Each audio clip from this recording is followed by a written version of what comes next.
அனைவருக்கும் மகிழ் வணக்கம். வெல்கம் டு அடார் 24 தமிழ். நான் கிஷோர் ஜிஎஸ்பிகல்டி. ரயில்வேஸ் குரூப் டி எக்ஸாமுடைய நோட்டிஃபிகேஷன் வந்துச்சு. அதுக்கு அப்ளை பண்ணிவிட்டு படிக்க ஸ்டார்ட் பண்ணலான்னு யோசிக்கிறப்ப என்னென்ன சப்ஜெக்ட் எப்படி படிக்கணுன்ற ஒரு பெரிய கன்ஃபியூஷன் எல்லாருக்குமே இருந்துகிட்டே இருக்குது. அண்ட் அதில் இந்த எக்ஸாம் பேட்டர்ன் நம்ம புரிஞ்சுக்கிட்டு நம்ம வந்துட்டு அதுக்கு ஏற்ற மாதிரி கரெக்டாக ஃப்ளோவில் போனால் தான் நம்ம கரெக்டான பாத்தில் போகிறோம் அப்படின்னு நம்ம சொல்கிறோம், சரியான பாதையில் போகிறோம்னு சொல்கிறோம். அப்படி இல்லை, நம்ம வந்துட்டு எக்ஸாமில் கேட்காத விஷயத்த நம்ம படிச்சுக்கிட்டு இருக்கோம். சில கண்டென்ட் பார்த்தோன்னா, அதுவும் முக்கியமாக இந்த ஜென்ரல் அவேர்னஸ் ஜிஎஸ்லாம் பார்த்தீங்கன்னா ரொம்ப இன்ட்ரெஸ்டிங்காக இருக்கும், படிக்கிறதுக்கு ரொம்ப நல்லா ஈஸியாகவும் இருக்கும், புரிகிற மாதிரி இருக்கும், நிறைய தெரிஞ்சுக்கிற மாதிரி ஆர்வமாக இருக்கும். ஆனால் அதுலேருந்து கொஸ்டின் வருமானு கேட்டிங்கன்னா கம்மியாக இருக்கும். ஸோ அந்த மாதிரி ஸ்மார்ட் ஒர்க் பண்ணுறது ரொம்ப முக்கியம். ஸோ எதுலேருந்து நிறைய கொஸ்டின்ஸ் வரப்போதோ அதை மட்டும் நல்லா படிச்சுக்கிட்டா தான் இது காம்படிட்டிவ் எக்ஸாம். ஸோ நமக்கு இத்தனை மார்க் எடுத்தால் பாஸ் பண்ணால் போதும் அப்படின்றது கிடையாது. ஸோ அப்போ ஒரு மார்க் 0.5 0.01 மார்க்கில் கூட நம்ம வந்துட்டு போஸ்டிங் இல்லாமல் போயிடும். அதனால் ஸ்மார்ட் ஒர்க் ரொம்ப முக்கியம். அதோடைய ஐடியாவில் ஜென்ரல் அவேர்னஸ் அண்ட் கரண்ட் அஃபேர்ஸில் எது முக்கியம், எப்படி படிக்கலான்ற ஒரு அப்ரோச் சொல்கிறேன். ஏன்னா ஒரு பெரிய சேஞ்ச் வந்துட்டு இந்த கொஷின் பேட்டர்ன் இந்த சென்ஸ் நமக்கு நம்பர் ஆஃப் கொஷின்ஸில் ஒரு பெரிய சேஞ்ச் நடந்திருக்குது. இப்போ நடந்துட்டு இருக்க குரூப் டிக்கும் அதுக்கு முன்னாடி இருந்த குரூப் டி எக்ஸாம்ஸுக்கும். அதை நான் என்னன்னு சொல்கிறேன், அண்ட் பெரிய ரிமைண்டராக நம்ம இந்த குரூப் டி எக்ஸாமுக்கு நீங்கள் எழுதணும்னு ஆசைப்பட்டீங்கன்னா மறக்காமல் அப்ளை பண்ணிடுங்க. அப்ளிகேஷன் ஓப்பன் ஆயிடுச்சு.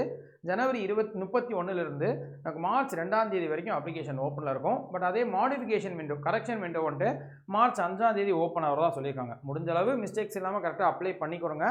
அண்ட் ஒரு மாதம் இருக்கே அப்படின்னு நினச்சிட வேணாம், மார்ச் வரைக்கும் இருக்கேன்னு நினச்சிட வேணாம். கடைசி நேரத்தில் சர்வர் டவுனாக இருக்கும், அப்போ நம்ம அப்ளை பண்ண முடியாமல் போயிடும். இப்போவே உடனே அந்த ப்ராசஸை ஸ்டார்ட் பண்ணிடுங்க. அண்ட் இதே மாதிரி இன்ஃபர்மேஷன்ஸ்க்கு நம்ம சேனலை ஃபாலோ பண்ணிக்கோங்க. பேங்க், எஸ்எஸ்சி அண்ட் ரயில்வேஸ் ரிலேட்டடான எல்லா இன்ஃபர்மேஷன்ஸ் யூஸ்ஃபுல்லான அந்த வீடியோஸ்லாம் இருக்கும். அண்ட் சோழன் எக்ஸ்பிரஸ் 2.1 குரூப் டிக்கான ஒரு புது கோர்ஸ், அதாவது புது பேட்ச் நம்ம வந்துட்டு ஸ்டார்ட் பண்ணியிருக்கோம். இது பைலிங்குவல் பேட்ச் தான். தமிழ் அண்ட் இங்கிலீஷ் ரெண்டுத்தையும் சேர்த்து தான் நம்ம நடத்துவோம். இப்போ டெய்லியும் நம்ம வந்துட்டு ஒரு சில கிளாஸஸ் வந்துட்டு ஜென்ரல் அவேர்னஸ்க்கு நான் கொண்டு போயிட்டுருக்கேன், டெய்லி 12 மணிக்கு மதியம். ஸோ அந்த கிளாஸை கொஞ்சம் செக் பண்ணி பாருங்கள். அதில் எப்படி கண்டென்ட் போகிறோமோ அதே மாதிரி தான் நமக்கு வந்துட்டு கிளாஸஸ் இருக்கும். ரெண்டுத்துக்கும் சேர்த்த மாதிரி தான். இங்கிலீஷில் இருக்கவங்களுக்கும் புரியும், தமிழில் இருக்கவங்களுக்கும் புரியும். ஸோ ரெண்டுத்துலேயும் படிக்கிறவங்க படிச்சுக்க முடியும். அந்த bilingual class live and recorded class, இந்த கோர்ஸை நம்ம இப்போ லான்ச் பண்ணியாச்சு. இந்த கோர்ஸில் நீங்கள் ஆஃபரோட ஜாயின் பண்ணிக்கணும்னா Y890 அந்த கோடை யூஸ் பண்ணும்போது மேக்ஸிமம் பெனிஃபிட்ஸ் இருக்கும். 22% வரைக்கும் ஆஃபர் இருக்கும். 2300 ரூபாய்க்கு ஜாயின் பண்ணிக்கலாம். சம் ஆஃபர் டேஸில் 24 மாதம் 2 வருஷத்துக்கு யூஸ் பண்ணிக்கிற மாதிரி இருக்கும். வேறு ஏதாவது டவுட் இருக்குது சார், கொஞ்சம் கிளாரிஃபை பண்ணிவிட்டு ஜாயின் பண்ணிக்கிறேன் அப்படின்னு நினச்சிங்கன்னா kishore.mohankumar@dot24.com அஃபிஷியல் மெயில் ஐடி, எந்த டவுட்னாலும் இது நீங்கள் கேட்கலாம். ஸோ இப்போ இந்த கண்டென்ட்டுக்கு வருவோம். ஸோ ஜென்ரல் அவேர்னஸாக இல்லை கரண்ட் அஃபேர்ஸாக. ஸோ இப்போ நம்ம ஓவரால் குரூப் டியோட எக்ஸாம் பேட்டர்ன் புரிஞ்சுக்கிட்டா தான் அதில் இந்த 2 சப்ஜெக்டில் எது முக்கியன்றதை நம்ம வந்துட்டு தெரிஞ்சுக்க முடியும். அப்போ ஓவரால் எக்ஸாம் பேட்டர்னில் மொத்தம் 100 கொஷின் 100 மார்க்குக்கு அட்டன் பண்ண போகிறோம். அதில் 100 கொஷினில் இருக்கிறதுலே கொஞ்சம் அதிக வெயிட்டேஜ் மோஸ்ட் இம்பார்ட்டன்ட் சப்ஜெக்ட்னா அது ரீசனிங். ஸோ 30 கொஷின் வரப்போகுது. கொஞ்சம் அடுத்தபடியாக மேக்ஸ் அண்ட் ஜென்ரல் சயின்ஸ் இருக்கும். அது 25 கொஷின். அது எல்லாமே தனி கேட்டகரி. ஸோ மேக்ஸ் ஆர் ஆப்டிடியூடில் இந்தந்த டாபிக்ஸ்ன்னு படிச்சுக்கணும். சயின்ஸில் ஃபிசிக்ஸ், கெமிஸ்ட்ரி, பயாலஜி, இயற்பியல், வேதியியல், உயிரியல்னு இது எல்லாத்தையும் நம்ம தனியாக படிச்சுக்கிட்டு இந்த 3 சப்ஜெக்ட்டும் நம்ம நல்லா எஃபர்ட் போட வேண்டியது 100%. நம்ம நல்ல எஃபர்ட் போட்டே தான் ஆகணும். அதுக்கேற்ற மாதிரி வெயிட்டேஜ் கரெக்டாக ப்ராப்பராக இருக்குது. இப்போ ஃபிசிக்ஸ், கெமிஸ்ட்ரி, பயாலஜின்னு 3 சப்ஜெக்ட் இதுக்குள்ளே வந்தாலும் 3த்துக்குமே ஓரளவு ஈக்குவலான கொஷின்ஸ் தான் வரும். மொத்தம் 25 கொஷினில் ஒரு 10 கொஷின் கிட்ட ஃபிசிக்ஸ் கேட்குறாங்கன்னா ஒரு 8 கொஷின் கிட்ட கெமிஸ்ட்ரியும், இன்னொரு ஒரு 7-8 கொஷின் வந்துட்டு பயாலஜி. இந்த மாதிரி தான் கொஞ்சம் ஈக்குவலாக பிரிகிற மாதிரி இருக்குது. ஆனால் பெரிய கொஞ்சம் அந்த தலைவலியே எங்கே இருந்துச்சு அப்படின்னா, அதுவும் போன தடவை இந்த இப்போ நடந்துகிட்டு இருக்கக்கூடிய குரூப் டி. ஸோ இப்போ போன நோட்டிஃபிகேஷன் சொல்கிறோம் இல்லையா, இப்போ ப்ரெசன்ட் நோட்டிஃபிகேஷன் இல்லை, அதுக்கு இனிமேல் தான் எக்ஸாம் வரப்போகுது. ஆகஸ்ட்லேயோ இல்லை அதுக்கு மேலே தான் எக்ஸாம் எதிர்பார்க்குறோம். அப்போ என்ன பண்ண போகிறாங்கன்னு தெரியல. ஆனால் இப்போ நடந்துகிட்டு இருக்கக்கூடிய போன வருஷம் நோட்டிஃபிகேஷனில் வந்த இப்போ நடந்துகிட்டு இருக்க குரூப் டி எக்ஸாமோடைய பேட்டர்ன் இந்த 4th section general awareness and current affairs இருக்கு இல்லையா, இங்கே டிராஸ்டிக்காக சேஞ்ச் ஆகிருக்கு. ஸோ ரொம்ப பெரிய மாற்றத்தில் கொண்டு வந்திருக்காங்கன்னு சொல்லலாம். இப்போ ஜென்ரலாக பார்த்தீங்கன்னா எக்ஸாம் பேட்டர்ன் அஃபிஷியல் நோட்டீஸில் இருக்கக்கூடிய நோட்டிஃபிகேஷன் இருக்கக்கூடிய எக்ஸாம் பேட்டர்ன் பார்த்தீங்கன்னா ஜென்ரல் அவேர்னஸ் அண்ட் கரண்ட் அஃபேர்ஸ்க்கு மொத்தம் 20 கொஸ்டின் கேட்பாங்க. 20 மார்க்கு அட்டன் பண்ணணுன்றதான் நமக்கு லாஜிக். ஆனால் இந்த ஜென்ரல் அவேர்னஸில் நமக்கு என்னென்ன சப்ஜெக்ட்ஸ் வருதுன்றதை நம்ம புரிஞ்சுக்கணும் இல்லையா. ஸோ அப்போ ஜென்ரல் அவேர்னஸ்க்கும் கரண்ட் அஃபேர்ஸ்க்கும் எவ்வளோ கொஷின்ஸ் இது ரெண்டுத்துலேருந்து வரப்போகுது, மொத்தம் 20ல் என்னென்ன கொஷின்ஸ் வரப்போகுதுன்னு நம்ம யோசிக்கும் போது ஜென்ரல் அவேர்னஸ்ன்னு மட்டும் எடுத்துக்கிட்டிங்கனாலே அதில் கிட்டத்தட்ட 8 சப்ஜெக்ட் வர்ற மாதிரி இருக்கும். என்னென்ன சப்ஜெக்ட்னு பார்த்தீங்கன்னா பாருங்கள், polity, economics, history, geography, physics, chemistry and biology. இது மேபி நமக்கு ஜென்ரல் அவேர்னஸ்ன்னு மோஸ்ட்லி நமக்கு வர்ற மாதிரி இருக்கும். எங்கே இப்போ என்டிபிசி எக்ஸாம்னா ஜென்ரல் அவேர்னஸை சேர்த்து வந்துடும். ஆனால் இந்த ஃபிசிக்ஸ் கெமிஸ்ட்ரி அண்ட் பயாலஜின்றது இன்னைக்கு தேதி, அதாவது இந்த குரூப் டியை பொறுத்த வரைக்கும் அதை தனியாக நமக்கு கொடுத்துட்டதுனால இதை நம்ம ஜென்ரல் அவேர்னஸ்க்குள்ளே நம்ம குரூப் டி எக்ஸாமுக்கு எடுத்துக்க தேவையில்லை, ஜென்ரல் சயின்ஸில் நம்ம எடுத்துக்குவோம். ஆனால் பொதுவாக ஜென்ரல் அவேர்னஸ்னால் இந்த 8 சப்ஜெக்ட் வரும், இதையும் சேர்த்து வரும். அது போக கம்ப்யூட்டர் சயின்ஸ், அப்போ பாருங்கள் ஆட்சியியல், பொறியியல், வரலாறு, இயற்பியல், வேதியியல், உயிரியல், கணினி அறிவியல் அப்படின்னு இந்த மாதிரி 7-8 சப்ஜெக்ட் வர வேண்டியது இருக்கும். பட் ஆனால் இந்த குரூப் டி எக்ஸாமுக்கு இந்த சயின்ஸை மட்டும் நம்ம எடுத்துட்டோம் அப்படின்னா இந்த ஜென்ரல் அவேர்னஸில் இத்தனை சப்ஜெக்ட்ஸ் வந்து நம்ம படிக்க வேண்டியது இருக்கும். இப்போ இதை தாண்டி ஜென்ரல் அவேர்னஸ் அண்ட் கரண்ட் அஃபேர்ஸ்னு ஒரு வார்த்தை கொடுத்துருந்தாங்களா, நடப்பு நிகழ்வுகள் கொடுத்துருந்தாங்களா, அந்த நடப்பு நிகழ்வுகள், so current affairs and static ஜிகேன்றது ஒரு பார்ட்டாக நம்ம பிரிச்சுக்கிட்டோம்னா பார்க்குறதுக்கு அப்போ ஜென்ரல் அவேர்னஸ் அண்ட் கரண்ட் அஃபேர்ஸில் அதிக சிலபஸ், அதிக சப்ஜெக்ட் வருது ஜென்ரல் அவேர்னஸில் இருக்கிற மாதிரி இருக்குது.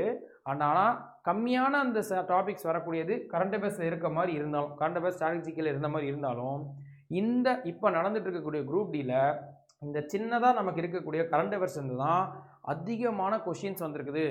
மோஸ்ட் இம்பார்ட்டண்ட்டான ஒரு சப்ஜெக்டாக இந்த கரண்ட் அஃபேர்ஸை மாற்றி விட்டுட்டாங்க. இந்த தடவை நடந்துட்டு இருக்கக்கூடிய குரூப் டி எக்ஸாமில் 20 கொஷின், இப்போ 20 கொஷின் சேர்த்து இந்த எல்லா சப்ஜெக்டையும் சேர்த்து 20 கொஷின் வந்துட்டு வரணும், கரெக்டாக?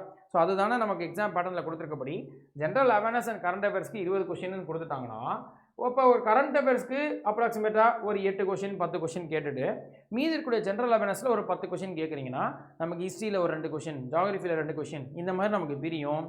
ஓவராலாக இந்த செக்ஷனுக்கு ஒரு 10 கொஷின், கரண்ட் அஃபேர்ஸ் அண்ட் ஸ்ட்ராட்டஜிக்கு ஒரு 10 கொஷின் பிரித்த மாதிரி இருந்துச்சுன்னா கொஞ்சம் பெட்டராக இருந்திருக்கும். ஸோ அப்படி தான் இத்தனை நாள் கேட்டுட்டு இருந்தாங்க. ஆனால் இப்போ நடந்துகிட்டு இருக்கக்கூடிய இந்த குரூப் டியில் பார்த்தீங்கன்னா நிறைய ஷிஃப்ட்டுக்கு இந்த 20 கொஷினில் வெறும் ஒரு 3 கொஷின் 4 கொஷின் தான் ஜென்ரல் அவேர்னஸ் வருது. ஒரு சில ஷிஃப்ட்டில் ஜென்ரல் அவேர்னஸ் வந்து கொஷினே வரலை அப்படின்னு பசங்க சொல்கிறாங்க. சார் நம்ம படித்தது எல்லாமே வேஸ்ட் மாதிரி தோணிடுச்சு, ஹிஸ்ட்ரி, ஜியாகிரஃபி, பாலிட்டி, எக்கனாமிக்ஸ்னு நம்ம அவ்வளோ வாஸ்ட் சிலபஸ் படிச்சிருப்போம். இப்போ ஹிஸ்ட்ரியில் மட்டுமே ancient history, medieval history and modern ஹிஸ்ட்ரின்னு பண்டைய கால வரலாறு, நவீன கால வரலாறு, இடைக்கால வரலாறு, ஹிஸ்ட்ரியில் மட்டுமே அவ்வளோ படிச்சிருப்போம், ஜியாகிரஃபியில் அவ்வளோ படிச்சிருப்போம். அதிலிருந்து ஒரு கொஷின் கூட வரலைன்னா நமக்கு ரொம்பவே கஷ்டமாக இருக்கும். ஸோ அப்போ இதை நம்ம ரெக்டிஃபை பண்ணிக்கணும். இது நம்ம குரூப் டி மேலே குத்தம் சொல்கிறதோ இல்லை நம்ம வந்துட்டு டைம் வேஸ்ட் பண்ணிட்டோம் அப்படின்னு நம்ம யோசிக்கிறத தாண்டி படித்தது என்றைக்குமே வீணாகாது. அதை வச்சு நம்ம இன்டெரக்டாக வேறு ஒரு கொஷினை கூட ஆன்சர் பண்ணுறதுக்கு நமக்கு நாலேஜ் கெயின் ஆயிடுச்சுன்னு நம்ம நினச்சிக்கணும். அதே மாதிரி அதை அப்டேட் பண்ணிக்கணும். ஸோ அப்போ அவங்க பேட்டர்னை மாற்றுறாங்களா, குரூப் டி அவங்க எக்ஸாம் பேட்டர்னை கொஞ்சம் மாற்றுற மாதிரி ஃபீல் ஆகுதா, அதுக்கேற்ற மாதிரி நம்ம ரெடி ஆகிக்கணும். இல்லை வேறு வழியே இல்லை, அதுக்கு ரெடி ஆகிருக்கிறவங்க அதை கிளியர் பண்ணிவிட்டு போயிட்டே இருப்பாங்க. ஸோ அந்த வகையில் இந்த மொத்த ஜென்ரல் அவேர்னஸில் 2024 கொஷின் பேப்பர் 2024 வந்த நோட்டிஃபிகேஷனுக்கு நடந்த அந்த கொஷின் பேப்பர்லாம் பார்த்தீங்கன்னா ஸோ 20 கொஷின் டோட்டலாக கேட்கணும்னா ஸோ கரண்ட் அஃபேர்ஸ் வந்து ஒரு 8லேருந்து 11 question, so minimum 8 question 7 question இருக்க மாதிரி இருக்கும். மேக்ஸிமம் ஒரு 12 11 12 இந்த மாதிரி கொஷின்ஸ் இருக்கும். 20 கொஷின்லாம் கேட்டதில்லை.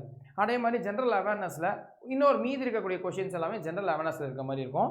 ஸோ அதில் ஒரு 9 கொஷினோ 10 கொஷினோ ஸோ ஹிஸ்ட்ரி, ஜியாகிரஃபி, பாலிட்டி, அது புவியியலாகட்டும், வரலாறாகட்டும், இது இயற்பியலாகட்டும், இது அதனால் ஆட்சியலாகட்டும், இது மாதிரி மற்ற சப்ஜெக்ட்ஸ்லேருந்து இத்தனை கொஷின். இதுதான் இதுக்கு முன்னாடி 2024 மட்டும் இல்லை, அதுக்கு முன்னாடி வந்த நோட்டிஃபிகேஷன்ஸ், அதில் நடந்த எக்ஸாம்ஸில் கூட கிட்டத்தட்ட இதே மாதிரி பேட்டர்னில் தான் ஃபாலோ பண்ணியிருக்காங்க. ஆனால் 2025 வந்த நோட்டிஃபிகேஷன் இப்போ எக்ஸாம் நடந்துட்டு இருக்குங்க இல்லையா, ஸோ 2025 நோட்டிஃபிகேஷனோட எக்ஸாமே இப்போ 2026 பிப்ரவரி வரைக்கும் இழுத்து நடத்திட்டு இருக்காங்க. ஸோ இப்போ நடந்துட்டு இருக்கக்கூடிய எக்ஸாமில் நமக்கு கரண்ட் அஃபேர்ஸ் மொத்தமாக 20 கொஷின் கேட்கணும். அதில் கரண்ட் அஃபேர்ஸ்லேருந்து மட்டுமே 15லேருந்து 18 கொஷின். சில ஷிஃப்ட்டில் சில பசங்க என்ன சொல்கிறாங்கன்னா 20மே கரண்ட் அஃபேர்ஸ் தான் சார் அப்படின்றத சொல்கிறாங்க. ஸோ அதில் ஒரு சில கரண்ட் அஃபேர்ஸ் மேபி ஸ்டாட்டிக் ஜிகேவோட நமக்கு ஆல்ரெடி படித்த கண்டென்ட்டோட லிங்க் பண்ணி கூட கேட்டிருக்கலாம். ஆனால் 20மே கரண்ட் அஃபேர்ஸ் தான் சார் வந்த மாதிரி இருக்குது. மொத்தமாகவே கரண்ட் அஃபேர்ஸ் மட்டும்தான் கேட்டாங்க. கரண்ட் அஃபேர்ஸ் ஸ்ட்ராங்காக படிச்சுட்டு போனவங்களுக்கு ஒரு பெரிய ஹையர் எட்ஜ் இருந்திருக்கும். கண்டிப்பாக அவங்களுடைய மார்க் அதிகமாகிடும் அப்படின்றதான் எல்லாருமே சொல்கிறாங்க. ஸோ அப்போ அதை நம்மளும் கொஞ்சம் அடாப்ட் பண்ணிக்கணும். ஸோ அப்போ இந்த 2025 கொஷின் பேப்பரில் கரண்ட் அஃபேர்ஸ்லேருந்து எக்கச்சக்க கொஷின் வருது. கிட்டத்தட்ட 75%க்கு மேலே 75% மேலே அது கரண்ட் அஃபேர்ஸ் தான் வருது. மீதி இருக்கக்கூடிய 25% ஒரு சில ஷிஃப்ட்லலாம் வெறும் 2 கொஷின் 3 கொஷின் தான் கேட்டிருக்காங்களாம் கரண்ட் இதுலேருந்து ஜென்ரல் அவேர்னஸ்லேருந்து.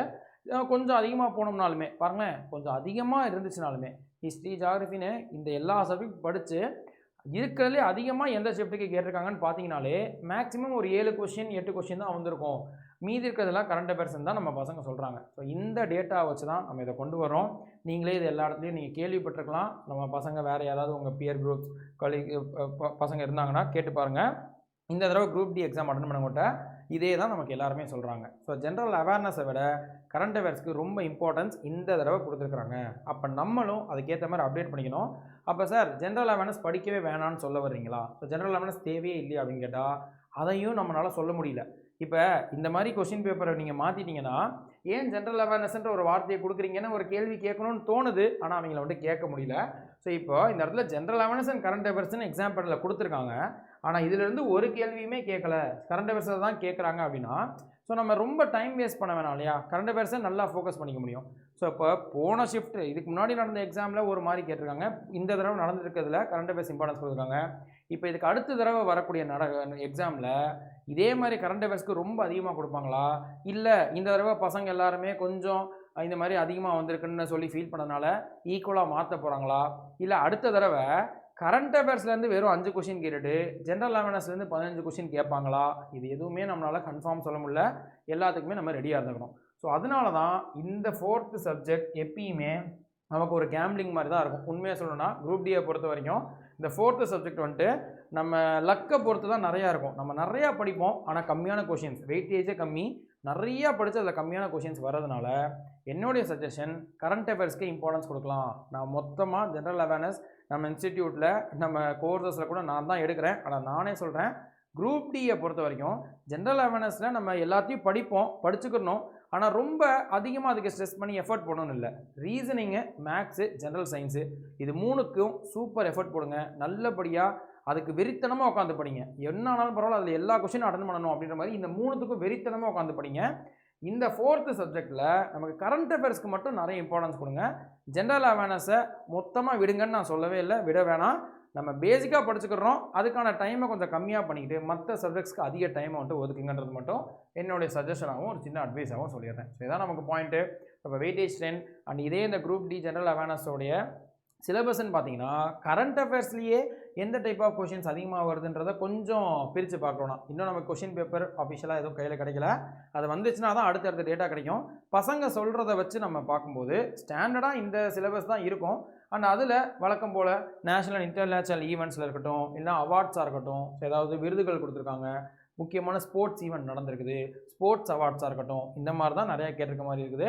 அண்ட் அது போக எக்கனாமிக்ஸ் டேர்ம்ஸில் கூட ஸோ இப்போ பொருளாதாரம் சம்மந்தப்பட்டதோ ஸ்கீம்ஸ்லேருந்து கூட கொஷின்ஸ்லாம் வந்திருக்குன்னு சொல்கிறாங்க. ஸோ அப்போ அதுக்கு ரெடி ஆகிக்கோங்க. இதை தாண்டி இன்னும் கொஞ்சம் நிறைய இன்சைட்ஸ் வந்துட்டு ஆஷிக் சார் நம்ம இன்ஸ்டியூட்டில் கரண்ட் அஃபேர்ஸ் எடுக்கிறாங்க இல்லையா? ஸோ ஆஷிக் சார் வந்துட்டு உங்களுக்கு நிறைய விஷயங்கள் சொல்ல போகிறாங்க. ஸோ கரண்ட் அஃபேர்ஸ் ரொம்ப இம்பார்ட்டன்ட். பட் ஜென்ரல் அவேர்னஸில் எப்படி ஸ்மார்ட் ஒர்க் பண்ணலான்ற மற்ற விஷயங்களை அடுத்தடுத்த வீடியோவில் கொண்டு வரேன். ஸோ என்னென்னலாம் நமக்கு ரொம்ப முக்கியமான சப்ஜெக்டாக இருக்க போது எப்படி படிச்சுக்கலான்றது. ஓகே, ஸோ இதான் ஐடியா. ஸோ இதை ஃபாலோ பண்ணிக்கோங்க. வேறு ஏதாவது டவுட் இருக்குன்னா கீழே இருக்கக்கூடிய கமெண்ட் செக்ஷன்லையும் கேட்கலாம். அண்ட் இந்த குரூப் டி எக்ஸாமுக்கு நீங்கள் படிக்கணும் சார், நான் ஆர்கனைஸ்டாக கிளாஸஸ் இருந்தால் பெட்டராக இருக்கும். நீங்கள் சொல்கிற மாதிரி இப்போ ஹிஸ்ட்ரியில் இந்தந்த சப்ஜெக்ட்ஸ்லாம் இந்தந்த டாப்பிக்லாம் படித்தா பெட்டராக இருக்கும், ரீசனிங்கில் எனக்கு இந்தந்த டாபிக்ஸ்லாம் சொல்லித்தரும்போது நான் கவனிச்சுக்கிட்டு அதை ஆன்சர் பண்ணால் பெட்டராக இருக்கும்ன்ற மாதிரி யோசிச்சிங்கன்னா Cholan express 2.1 group D batch நீங்கள் ஜாயின் பண்ணிக்கோங்க. லைவ் அண்ட் ரெக்கார்டட் கிளாஸஸ் தான். ஸோ உங்களுக்கு யூஸ்ஃபுல்லாக இருக்கும். எப்போ வேணாலும் லைவ் பார்த்துக்கிட்டிங்கன்னா பெட்டர். ஸோ டவுட்டை வந்துட்டு நமக்கு அந்த கிளாஸ் நடத்தும் போது கேட்டுக்க முடியும். இல்லை அந்த கிளாஸ் நம்மளால் அப்போ பார்க்க முடியலன்னா ரெக்கார்டடாகவும் நீங்கள் பார்த்துக்க முடியும். அந்த மாதிரி இருக்கக்கூடிய பேட்ச் தான் ஆன்லைன் பேட்ச்சு. இல்லை சார், நான் வந்துட்டு 10th குவாலிஃபிகேஷனில் இப்போ ரயில்வேஸ் குரூப் டி எக்ஸாம் வருது, அட்டன் பண்ணுறேன்.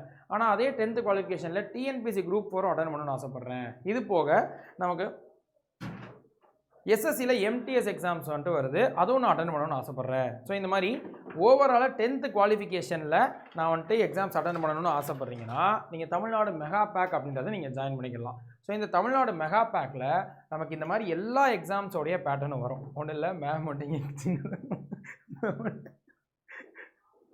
ஓகே ஒரு இந்த பொருளில் எடுக்கிறாங்க. ஓகேப்பா, okay. So Tamil Nadu mega back வந்துட்டு நீங்கள் வந்துட்டு ஜாயின் பண்ணிக்கிறீங்க. ஸோ இது வந்துட்டு மல்டிபிள் எக்ஸாம்ஸ், எஸ்எஸ்சி, ரயில்வேஸ், டிஎன்பிசின்னு எல்லா எக்ஸாம்ஸோடைய வீடியோஸ், டெஸ்ட் சீரிஸ் எல்லாத்தையும் ஆக்சஸ் பண்ண முடியும். ஸோ இதையும் நீங்கள் ஆஃபரோட ஜாயின் பண்ணிக்கலாம். ஸோ Y890 அந்த கோடை யூஸ் பண்ணும்போது நான் குரூப் டியோட பேட்சை வந்துட்டு கமெண்ட் செக்ஷனில் பின் பண்ணுறேன், செக் பண்ணி பாருங்கள். இல்லை சார் எனக்கு இன்னும் கொஞ்சம் டவுட் இருக்குது, கொஞ்சம் கிளாரிஃபை பண்ணிவிட்டு ஜாயின் பண்ணிக்கிறேன் அப்படின்னு நீங்கள் நினச்சிங்கன்னா தாராளமாக நம்மளோட அஃபிஷியல் மெயில் ஐடி kishore.mohankumar@20.com இதனால் இதில் கேட்டுட்டும் நீங்கள் வந்து ஜாயின் பண்ணிக்கலாம். ஓகே, நான் சொல்லிக்கிறேன். இதான் இன்ஃபர்மேஷன். அண்ட் நெக்ஸ்ட் வீடியோவில் வேறு ஒரு கண்டென்ட்டில் பார்ப்போம். இந்த இன்ஃபர்மேஷன் வேறு யாருக்காவது யூஸ்ஃபுல்லாக இருக்கும்னு நினச்சிங்கன்னா கண்டிப்பாக ஷேர் பண்ணிடுங்க. அன்டில் தென் நன்றி, வணக்கம்ப்பா.